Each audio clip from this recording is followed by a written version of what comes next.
मैं जानता हूँ इस वक्त आप लोगों की एक बहुत ही आनंददायी अवस्था है।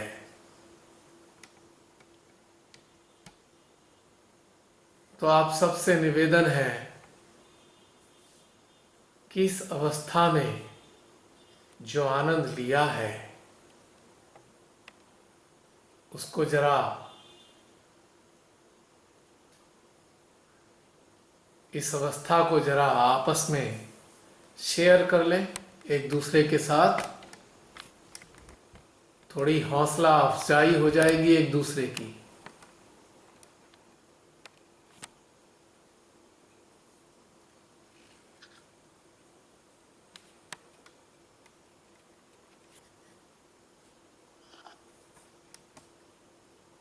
जय श्री माता जी बहन जी।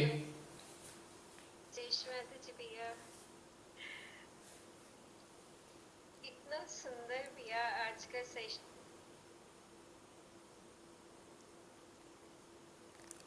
आपकी आवाज़ चली गई।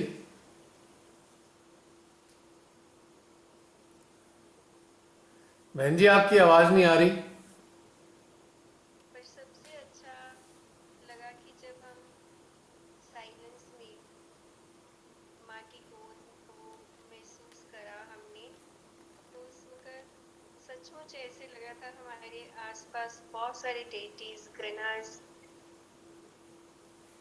मतलब उनकी प्रेजेंस में हम बैठे हुए हैं। आज का सारा ध्यान ही ऐसा था कि बिल्कुल जहाँ बैठे हैं एकदम वहीं पे स्टिल हम जमे हुए हैं। बस शुरू से लेकर अंत तक ध्यान जो है ना पूरा लगा रहा।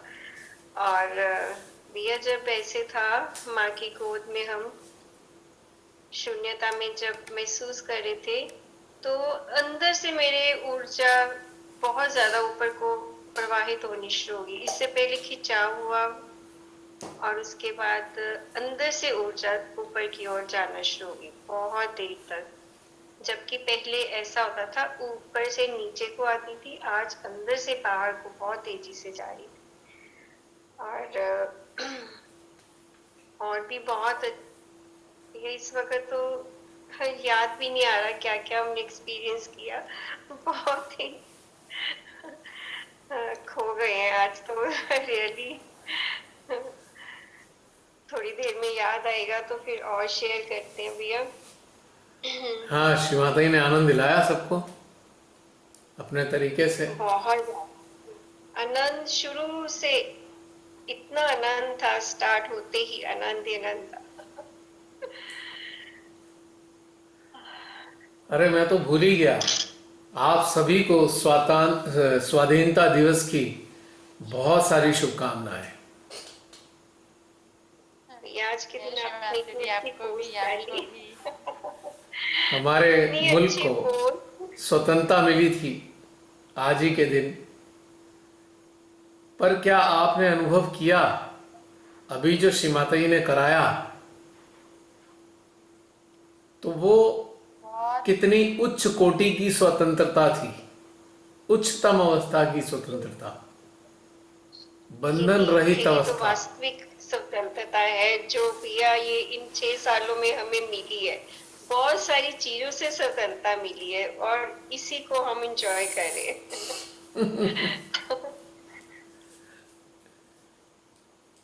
मुझे इस बात पर श्री माता जी की एक बात याद आ गई। श्री माता जी ने बताया कि मैं गांधी जी के आश्रम में जाया करती थी। मैंने कहीं श्री माता जी का वक्तव्य सुना ये, मतलब याद आ गया मुझे अचानक इसी स्वतंत्रता के अवसर पे। तो श्री माता जी ने कहा मुझे ये कार्य शुरू करना था। तो मैंने गांधी जी से जिक्र किया इस चीज़ का कि मुझे ये कार्य करना है, जागृति का। मानव अपनी समस्याओं से बाहर निकल सकता है और मुक्त भी हो सकता है। तो गांधी जी ने श्री माता जी से क्या कहा, ये स्वतंत्रता से पहले की बात हो रही है। तो गांधी जी ने कहा कि यदि हमारा देश आजाद नहीं होगा तो ये जो कार्य है इसका कोई महत्व भी नहीं रहेगा। कुछ इस प्रकार से उन्होंने बताया था, तो श्रीमाता जी की बातें मैंने सुनी थी। बिल्कुल शब्दों के बिल्कुल शब्द दर शब्द नहीं होंगी ये बातें, लेकिन मैंने एक सार बताया कि श्रीमाता जी ने बताया कि मुल्क का स्वतंत्र होना अत्यंत आवश्यक है, और तब ये सहयोग का कार्य आगे आसानी से फैल पाएगा। क्योंकि यदि हम परतंत्र हैं तो परतंत्र की यातना ही इतनी ज़्यादा होती है कि हमारी सारी ऊर्जा, सारा चित्त चेतना परतंत्रता से मिली यंत्रणा में ही लग जाती है।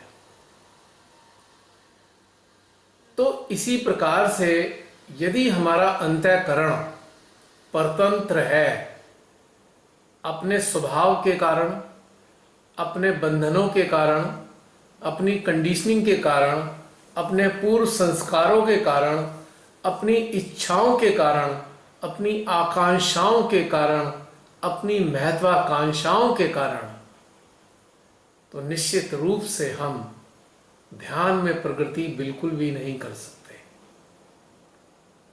तो आंतरिक स्वातंत्र्य का भी होना अत्यंत आवश्यक है ध्यान में उन्नत होने के लिए। तो मुझे अभी अभी श्रीमाता जी की बात ये याद आई, तो मेरे को लगा कि मुझे ये बात आप सबसे शेयर करनी चाहिए। तो अपने अंदर सभी लोग झांकेंगे प्रतिदिन ध्यान में कि हम अभी भी किस चीज के गुलाम हैं, अभी भी हमें कौन सी चीजें कंट्रोल करती हैं। जब भी मौका लगे इसको जरूर देखना चाहिए। और कभी ऐसा आएगा, श्रीमाता जी चाहेंगी तो एक सेशन ऐसा भी हो पाए, मालूम नहीं कब होगा, कब प्रेरणा मिलेगी, आई डो नॉट नो, लेकिन इससे लाभ होगा। तो जैसे सहयोग को आगे बढ़ाने के लिए श्रीमाता जी के, गांधी जी के अनुसार स्वतंत्रता का, देश की स्वतंत्रता का होना बेहद आवश्यक था, तो इसी प्रकार से ध्यान में उन्नत होने के लिए हमारे अंतःकरण की स्वतंत्रता का होना अत्यंत आवश्यक है। आप सबने देखा होगा बहुत से सहजियों को कि कितनी बुरी तरह के से वो जकड़े हुए हैं, विभिन्न प्रकार की चीजों में जकड़े हैं, और उनकी अंतर चेतना पूरी तरह से एक तरह से रुग्ण हो गई है, फंस गई है।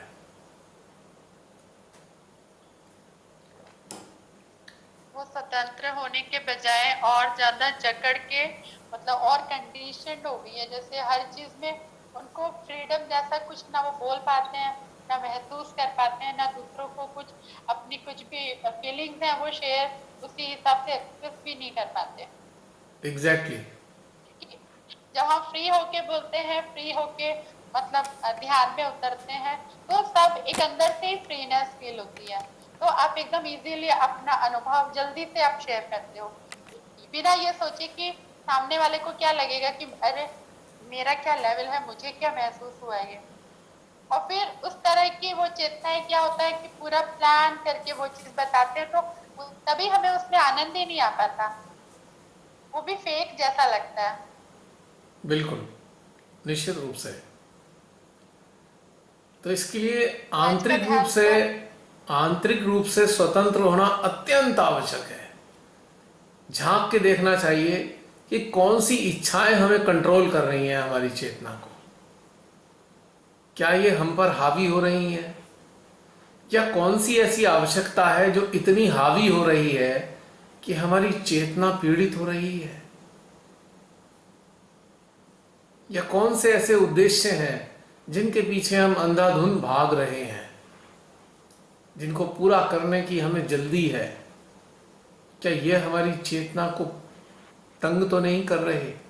झांक के देखने से समझ में आएगा कि अभी हम स्वतंत्र नहीं हैं, we are not independent. Independence अभी नहीं मिली हमें अंदर से। और कब मिलती है? जब हम हर चीज से स्वतंत्र हैं। बहुत से लोग कहते हैं नहीं, वो हमारे ना परिवार में समस्या है, तो हम ध्यान में नहीं बैठ पाते। मेरे कभी गले नहीं उतरती बात ये कि परिवार में चाहे राक्षस ही क्यों ना हो, पर आपका ध्यान तो अंतःकरण में घटित होना है।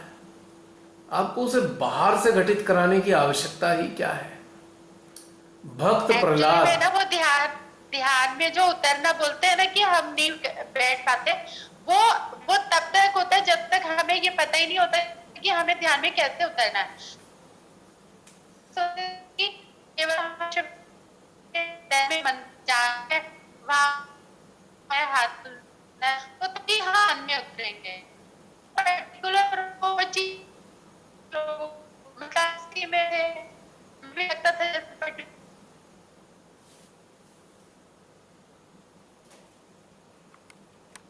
वहां जाकर ऊर्जा समाप्त होगी। वहां पे बिल्कुल पिन ड्रॉप साइलेंस था।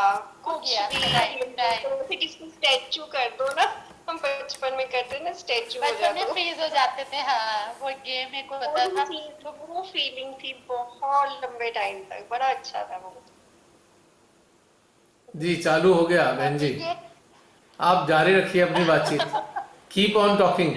हाँ धीरे धीरे बातें याद आ रही थी जो अनुभव किए आज के दिन हाँ, में। बहुत अच्छी बात है, आप बातचीत करिए। जैसे खुद को चेतन से अचेतन में जा, मतलब ऐसे लग रहा है कि जैसे हम हैं और फिर हम एकदम से जब नहीं होंगे तो हम कैसे होंगे।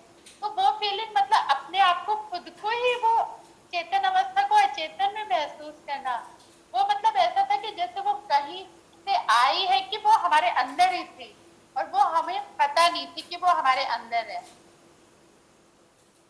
भैया मुझे तो अचेतन क्लियर करना है। अचेतन में ऐसे समझ रही थी। भैया सुन रहे हैं आप? हाँ बहन जी, सुन रहा हूँ सुन रहा हूँ। हाँ भैया मुझे अचेतन इतना क्लियर नहीं है इसका मीनिंग क्या है, पर मुझे ऐसे महसूस हो रहा था कि जब आपने कहा चेतन अचेतन में परिवर्तित हो रहा है, मुझे ऐसे लगा कि मैं जो कुछ ध्यान में एक्सपीरियंस गेन कर रही हूँ ना, वो सब कुछ मेरी मेमोरी जो है, मेरे लेफ्ट आज्ञा चक्र, मेरे कॉन्शियसनेस में रिकॉर्ड हो रही है। इसको मैं इस तरह से समझ रही थी। बाकी आपसे क्लियर करना चाहती हूँ कि इसका अचेतन का मतलब क्या होता है। बहन, अचेतन जो है ना इन सब से परे है। हम अचेतन को ये भी कह सकते हैं कि सदाशिव, जहाँ से हमारा उद्गम हुआ है। सदाशिव जो है एक एग्जिस्टेंस है, पूरे जितनी भी रचना है उनका उद्गम है। तो जो उनका एक तरीके से जो उनका अस्तित्व है, तो उस अस्तित्व का जो नो हाउ है, नो हाउ, वो अचेतन है। यानी कि आप हैं और आपका ज्ञान है, इसे ऐसे समझ सकते हैं।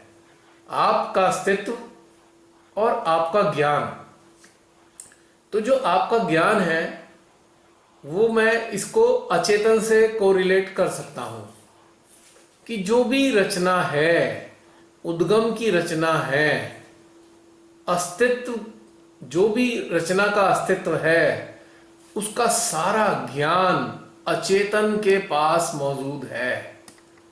यानी कि अचेतन के पास सब कुछ है, सारा ज्ञान। तो हमारी आत्मा भी अचेतन से ही तो ग्रहण करती है ज्ञान।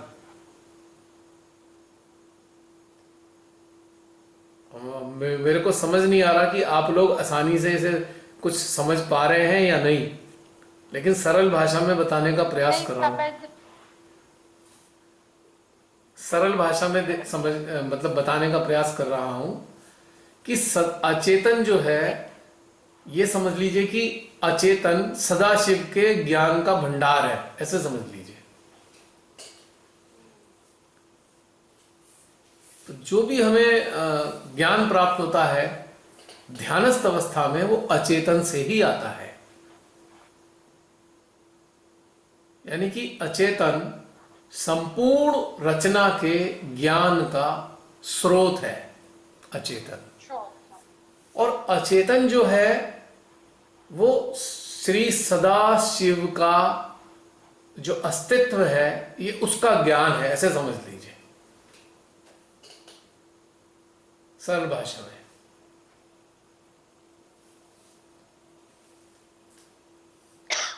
तो ये एक इंटरेस्टिंग बात भी है और आपने क्वेश्चन भी बड़ा मजेदार पूछा। अचेतन, अब हम इसे आज्ञा वाज्ञा चक्रों में नहीं उलझ सकते हम। ये तो बहुत परे चीजें हैं, ये चक्रों वक्रों से बहुत परे की चीजें हैं। भैया चक्र इसका उत्तर किसी को भी नहीं शायद पता था, हमें पहली बार पता चला है।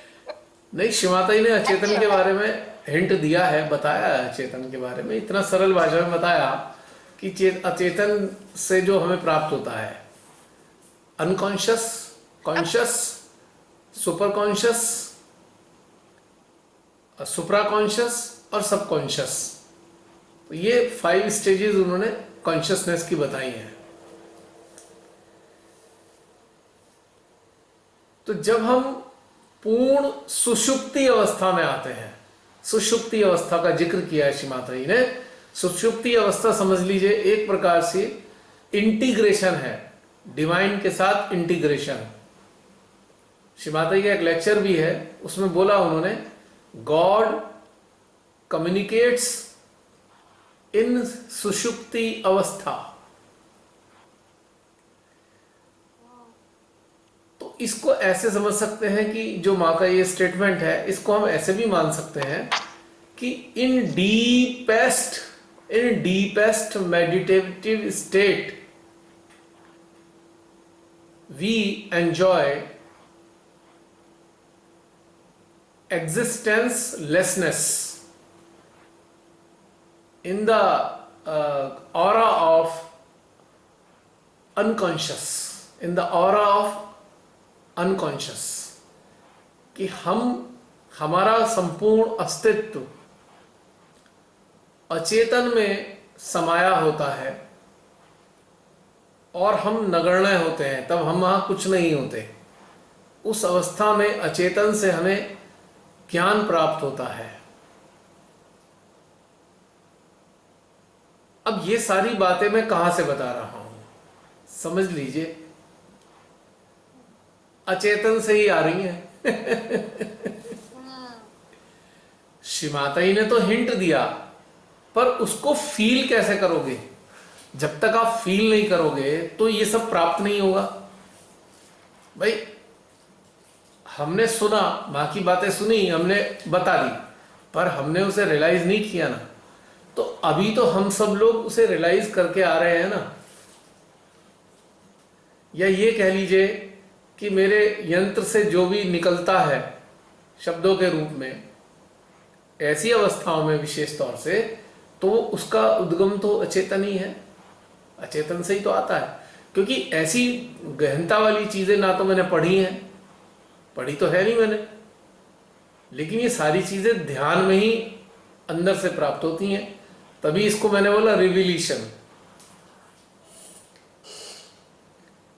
तो ये है इंटरेस्टिंग बात। यदि हम अपनी गहनता की गहनतम अवस्था में, गहनता की गहनतम अवस्था में अपने नगण्यता को अनुभव करते हुए अनकॉन्शियस के लिए कॉन्शियस होंगे, अनकॉन्शियस के लिए जागरूक होंगे, तो अनकॉन्शियस से हमें ज्ञान प्राप्त होगा। इसको हम ऐसे से कह सकते हैं। भैया ये स्थिति हमारी अकेले में नहीं होती, इस ग्रुप में ही होती है। ये तो बात ग्रुप की नहीं है, बात है कि हम अभ्यास का प्रारंभ करने जा रहे हैं। तो आज के दिन से हमारी स्टेज 1 प्रारंभ होती है। 15 अगस्त से। पिछले 5.5 साल जैसे जैसे भी हम गुजरते आए, तो अब जो हमारी स्टेज है उसकी प्रारंभिक अवस्था ही गहन अवस्था है। गहन अवस्था से हमें गहनतम अवस्थाओं का आनंद लेना है। तो अभी देखो दीदी, एक बात भी है कि जैसे अभी हम मतलब अब ये सैटरडे टू सैटरडे हम लोग ऐसे कलेक्टिव होते हैं, तो मतलब इसका जो इफेक्ट है, मतलब इस सेशन का जो इफेक्ट है, तो ऐसे लगता है कि ये केवल अभी जैसे 1 आवर, ये ऐसे लगता है जैसे 1 वीक का जो ध्यान है, 1 वीक में हम जो डेली कर रहे हैं, या जो हमने आज किए, तो मतलब वो 1 वीक जैसा पावर जैसे फील होता है। मतलब कि जैसे हर चीज अंदर से अगर स्ट्रांग है तो वो ऐसे 7 डेज उतना स्ट्रांग लगता है। अगर हमें लगता है हाँ कि हम डेली 6 दिन ध्यान में ठीक से नहीं उतर पा रहे, तो अब जैसे उतरते हैं सीढ़ी दर सीढ़ी नीचे, तो ऐसे लगता है कि जैसे हम कितना नीचे उतर रहे हैं तो कितना हम ऊपर की तरफ हमारा मतलब जो अंदर से फीलिंग होती है। तो ये पूरे 1 वीक का मतलब सैटरडे को ऐसे हो जाता है कि जैसे हमने बहुत मतलब कुछ इसमें लैकिंग नहीं है, इससे सब बहुत अच्छा हो गया। और फिर कल से जो ध्यान का अपना अपना जो रेगुलर ध्यान होता है, तो उसमें भी हमको ये चीज हेल्प करती है। हाँ, हम जैसे अपने लक्ष्य के करीब होते जाते हैं, ऐसा फील होता है। एग्जैक्टली। और फिर सैटरडे आने से ऐसे लगता है कि कुछ माता जी बहुत अच्छा और कुछ अलग और हमें नया स्टेप बताने वाली है, तो वो चीज ऐसे जुड़ते जा रही है। तो इसीलिए इसमें बोलेंगे कि मतलब जैसे पहले आनंद अगर फील होता था, तो अभी वही जो आज 3-4 चीजें बोली हैं कि आप साक्षी भी रह सकते हो, साक्षी होके आप उस मौन को घटते हुए आप फील करते हो। तो ये चीजें जो हमें महसूस करनी है वो ये सेशन में आज होगी। जैसे मान लीजिए कि आज बोला है कि आज आज से ही स्टार्टअप है इसका, कि ये हमारा फर्स्ट स्टेट है, जैसे अब स्टार्ट करेंगे ध्यान यहाँ से स्टार्ट होगा। तो ये पहले से ही अंदर से फीलिंग हो गई आ गई थी मतलब।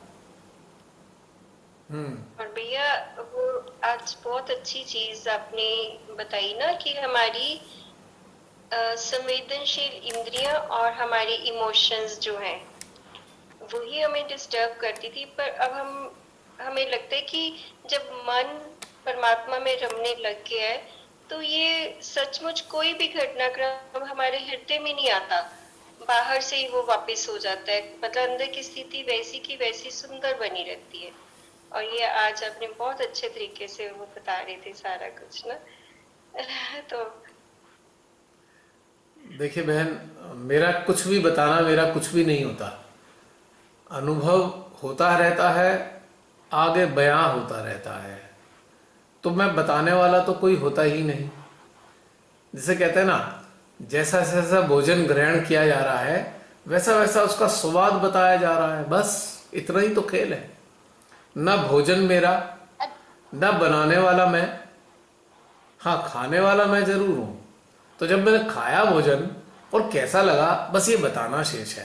तो इससे ज़्यादा कुछ नहीं है बताने को, क्योंकि मुझे कोई। जैसे आपने बोला था कि बच्चा कैसे माँ की गोद में ऐसे विश्राम मतलब माँ की गोद में जाता है तो ऐसी फीलिंग होती है। तो मैं उस समय यही सोच रही थी कि मैं तो उस समय खुद ही ऐसे इतना नन्नू सा बच्चा बन के मैं तो खुद ही शिव माता जी के ऐसे वहीं तक पहुंच ही गई थी, और तभी तो भी आपके मुंह से वही सब निकला।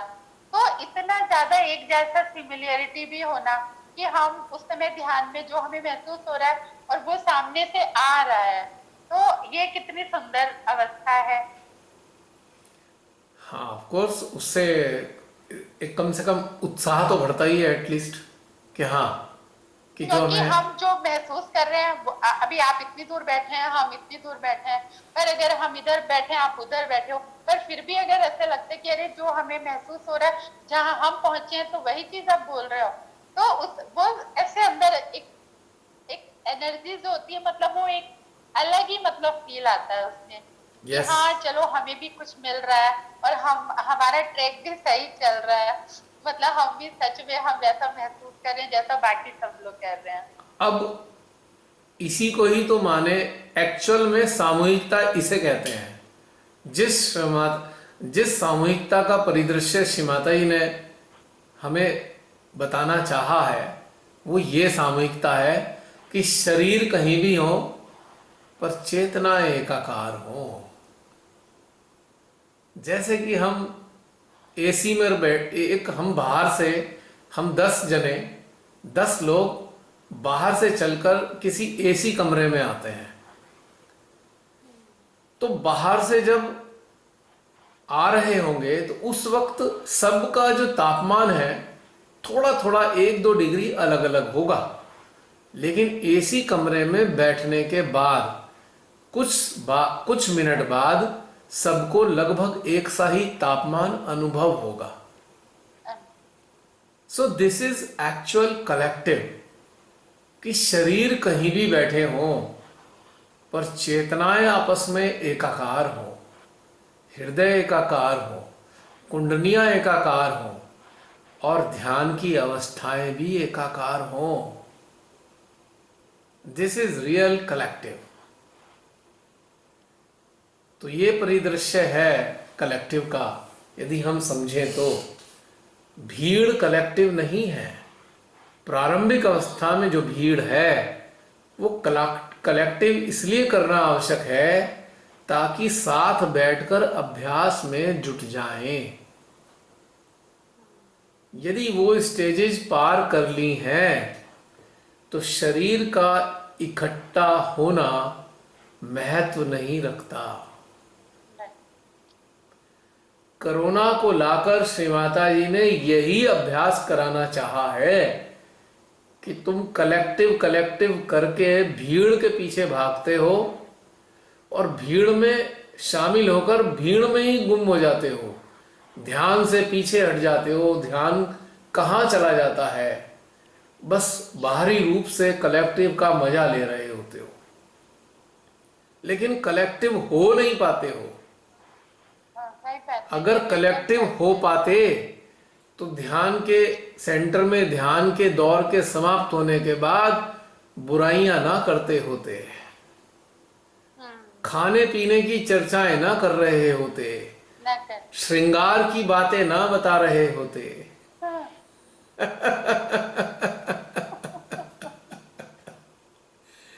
साड़ियों के कलर, गहनों के डिजाइन दिखाई नहीं देते, क्योंकि कलेक्टिव नहीं थे ना, इसलिए ये सब दिखाई दिया। सही बात।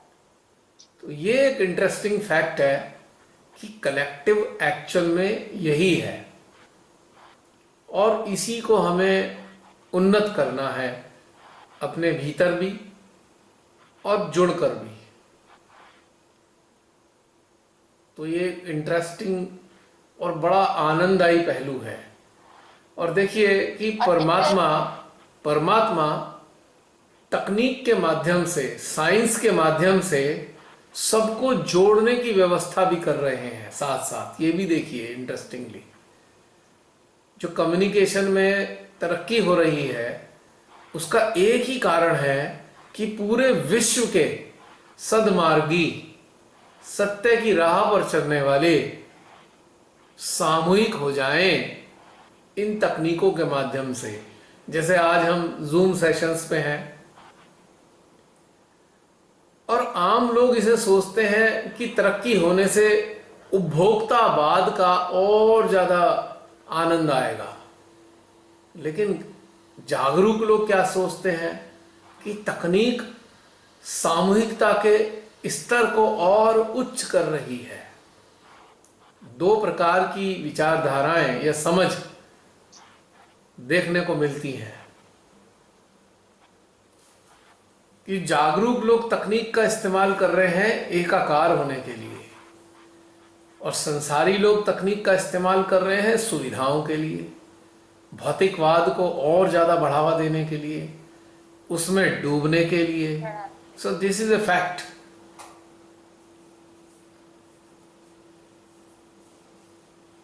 तो ये बड़ी मजेदार चीजें हैं जो जीवन में घटित होती रहती हैं और हम सबको धीरे धीरे धीरे धीरे इस अंतर जगत की यात्रा पे अग्रसर लगातार होते चले जाना है। और इस आज के ध्यान में एक ब्यूटीफुल फैक्ट और रिवील हुआ है। यदि भीतर में ध्यानस्थ नहीं होंगे तो ऊपर की तरफ आगे बढ़ नहीं सकते। ये तो सही करते हैं। वही तो भीतर के देवी देवताओं से जब तक एकाकार नहीं होंगे, भीतर के देवी देवताओं या मां से एकाकार नहीं होंगे तो बाहर में उपस्थित देवी देवता जो अनेकों रूपों में मौजूद हैं उनसे भी हम जुड़ नहीं पाएंगे।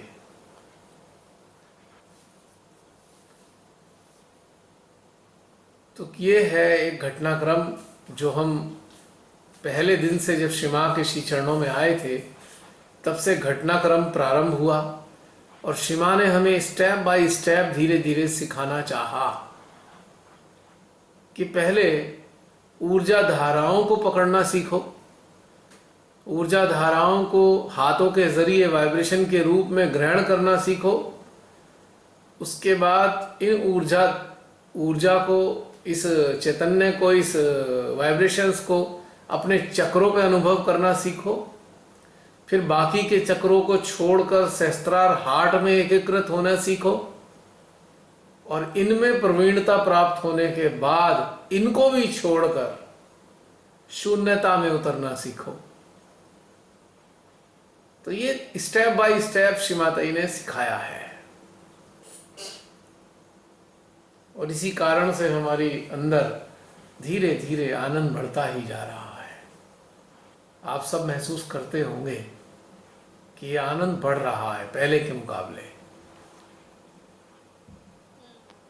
बाहर की चीजें कम प्रभावित कर रही हैं, पहले बहुत करती थी। चित्त बिखर जाता था एकदम, मोतीचूर के लड्डू की तरह, जैसे गिरने पर मोतीचूर का लड्डू बिखर जाता है, ऐसी सहयों का चित्त बिखर जाता था, छितरा जाता था चारों तरफ छोटी छोटी बातों से। लेकिन अब ये मोतीचूर का लड्डू ना रहकर अब धीरे धीरे रसगुल्ले में परिवर्तित हो रहा है। उसको काटने के तो मुश्किल से करते क्या? अब गिर भी जाए तो आसानी से बिखरेगा नहीं रसगुल्ला।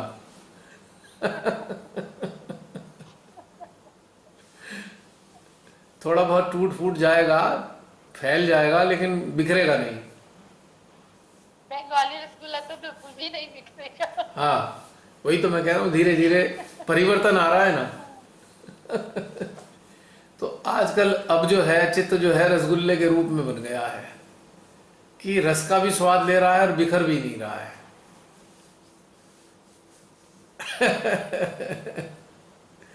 अभी जब सेशन हो भी जाता है, ओवर भी हो जाता है, उसके बाद आंखें एकदम बॉडी लाइट और ऐसे कुछ देर तो उसी रो में रहते हैं जब तक 2-3 बार उधर से नॉकिंग ना हो, तो तब लगता है कि हाँ चलो अब कलेक्टिव होके थोड़ा सा कुछ वार्तालाप भी करते हैं। हाँ, नहीं तो बिल्कुल। उसी सुरूर में रहने की इच्छा होती है कि अभी कुछ नहीं हो गया तो अभी थोड़ा सा और काफी देर तक उसी अवस्था में रह सकते हैं। करेक्ट। क्या चीज कुछ बोले हैं? कोई बोल रहे हैं क्या, कोई और भी? अच्छा, कौन बोले? अरे कुछ नहीं, ऐसे ही आपकी बात सुन रहे हैं। अच्छा, मैंने कहा पता नहीं क्या आवाज आई, मुझे समझ नहीं आया। अब ये समाप्त हो जाएगा। हाँ, मैंने सोचा भैया रसगुल्ले। क्या बोला तुमने? क्या बोला तुमने? ये कभी भी रुक जाएगा। इसके रुकने से पहले मैं सबको जय श्री माता जी बोल दूं। जय श्री माता जी। आप रसगुल्ले की बात कर रहे हो? हाँ। हाँ, क्या कह रहे हो आकांक्षा? मैं कहा कुछ ऐसी रसगुल्ले की बात चल रही थी ना। हाँ, कुछ नहीं, ऐसे ही, कुछ भी नहीं। तो रसगुल्ले की बात चल रही थी तो क्या मुंह में पानी आ गया रसगुल्ला याद करके? हाँ, आ गया ना। कांक्षा ने खिलाने की सोच रही हुई, कैसे खिलाऊं। हाँ, ये तो है। पहले बनाओ और फिर खिलाओ। करेक्ट। तो अपने अंदर अब थोड़ा सा संजीदा होना चाहिए सबको। संजीदा इन द सेंस कि बहुत ही सिंसियरिटी के साथ अपने अंतःकरण में उतरना चाहिए, क्योंकि अब आपका अंतःकरण एक सामान्य अंतःकरण नहीं रह गया, यह है देवी देवताओं का साम्राज्य।